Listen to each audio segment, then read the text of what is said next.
먼저 아하 성분이 있는 각질 패드로 더운 날씨 피지가 뿜뿜대는 피부결을 정리해줍니다. 화이트헤드가 오돌토돌 난리가 났지만 저는 지금 어떻게 수습을 해야 될지 잘 모르겠어요. 그래서 이런 간편한 각질 패드를 자주 사용하는 중이에요. 그리고 트러블까지 저를 괴롭히는 바람에 저는 여름에도 시카 성분이 있는 제품을 선호하는데요. 요즘 자주 사용하는 건 바로 이 더마토리 제품이에요. 바를 때 너무 묽지 않아서 보습도 되는 느낌이고 마무리는 전혀 미끄럽거나 기름지지가 않아서 산뜻하고 좋았어요. 어느 정도 흡수를 시켜줬으면 우선 주황빛의 연어 컨실러로 다크서클을 가려줄게요. 저는 보랏빛 또는 다크서클인지라 이 제품을 발라주면 확실히 전후 차이가 느껴져서 정말 애용하는 컨실러입니다. 제형도 촉촉하기 때문에 손으로 펴바르기가 굉장히 편해요. 다음은 스틱 컨실러로 울긋불긋 잡티도 가려줄게요. 코 주변 모공과 붉은 여드름들, 그리고 다크서클의 가장 진한 부분에만 쓱쓱 발라 펴발라주세요. 이 컨실러 커버력이 굉장히 좋은데 미샤 홈페이지 들어가 보니까 컨실러가 싹 리뉴얼 됐나봐요. 그래서 구매하실 때는 공식 홈페이지 말고 그냥 인터넷에 검색하시면 나오더라고요. 파운데이션은 커버력이 높고 밝은 제품을 사용했어요. 파운데이션 브러쉬로 면적이 넓은 볼 등에 먼저 도포해주고 만능 루비셀 퍼프로 펴발라줄게요. 눈가나 입가, 얼굴 외곽 쪽은 넓은 부위를 펴바르고 퍼프에 남아있는 양으로만 커버해주면 피부 커버가 완성이 됩니다.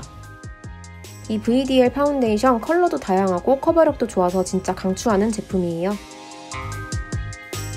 다음에 올라갈 화장품들을 위해 부분 파우더로 유분기를 눌러줄게요. 커다란 브러쉬에 파우더를 골고루 먹인 다음 눈썹을 포함한 눈가와 얼굴 외곽, 코 주변을 터치해줍니다.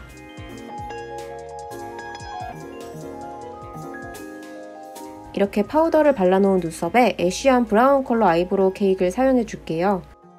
눈썹을 그린다기보단 색칠하는 느낌으로 자연스럽고 외곽이 선명하지 않은 눈썹으로 베이스를 깔아주고 얇은 아이브로우 펜슬을 사용해 부분 눈썹 털이 비어있는 곳을 안쪽 위주로 한 올 한 올 그려주세요.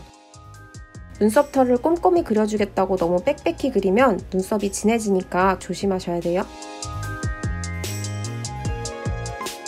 오늘 아이섀도우는 이 팔레트에서만 사용할 거예요.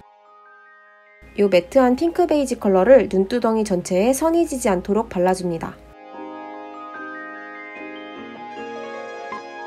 그리고 바로 옆에 있는 이 섀도우를 좀 더 작은 브러쉬를 사용해서 눈두덩이 앞쪽과 뒤쪽에 가로로 음영을 넣어주는데 이렇게 하면 전체적으로 음영을 넣는 것보다 눈두덩이가 더 입체적으로 보일 수 있어요. 비장하게 섀도우 팔레트만 사용한다고 했지만 사실 두세 개 정도 컬러만 쓸 거라서 여기서 속눈썹을 컬링해준 후 마스카라부터 해줄 거예요. 뿌리 쪽 위주로 여러 번 집어서 속눈썹이 아주 바짝 올라가게 해주세요. 저는 속눈썹을 안 붙이고 한 올 한 올 길어지고 싶을 때는 항상 거의 키스미 롱앤컬 마스카라를 사용하는 것 같아요. 옛날보다는 속눈썹이 많이 빠지긴 했는데 그래도 키스미는 이렇게 제 속눈썹을 열심히 구제시켜주곤 합니다. 마스카라도 언더 말고 위에만 해서 밑은 깔끔하게 남겨둘게요.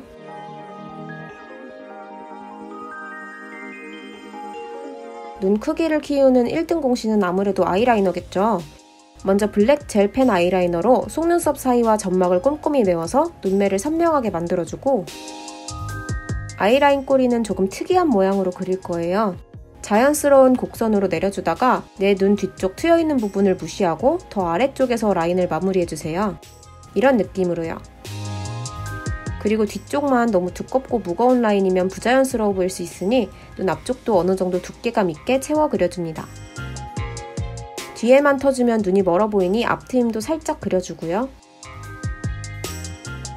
그리고 섀도우 팔레트의 이 버건디 컬러를 정말 작고 납작한 브러쉬로 아래 속눈썹보다 훨씬 밑에 라인을 그려주는데 아이라인을 그릴 때 억지로 늘려놓은 꼬리 부분과 이어서 그려주면 됩니다.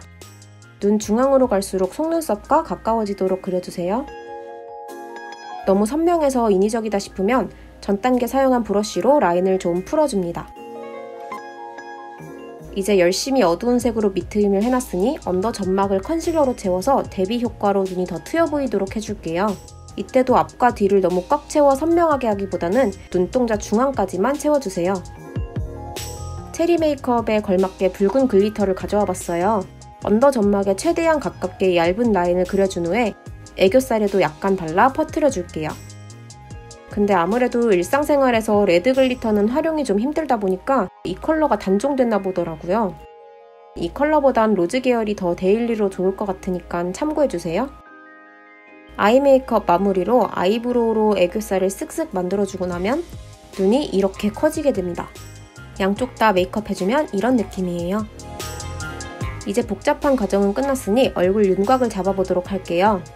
아이 메이크업 섀도우와 색이 섞여서 눈 주변이 너무 탁해질까봐 오늘은 콧대 쉐딩을 굉장히 자연스럽게만 해주었어요. 아까 파우더를 칠해놓은 턱 라인도 한번 쓱쓱 쓸어줍니다.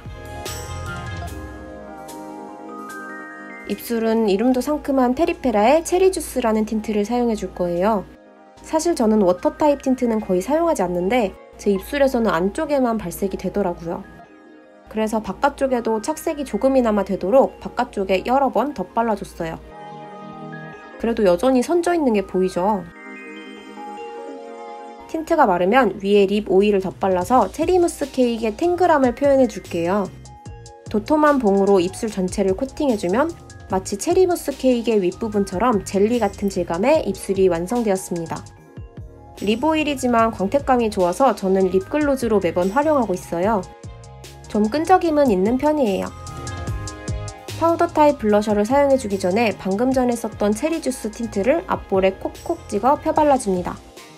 이렇게 틴트나 묽은 블러셔를 사용해주면 텁텁하지 않고 맑게 볼을 물들일 수 있어요.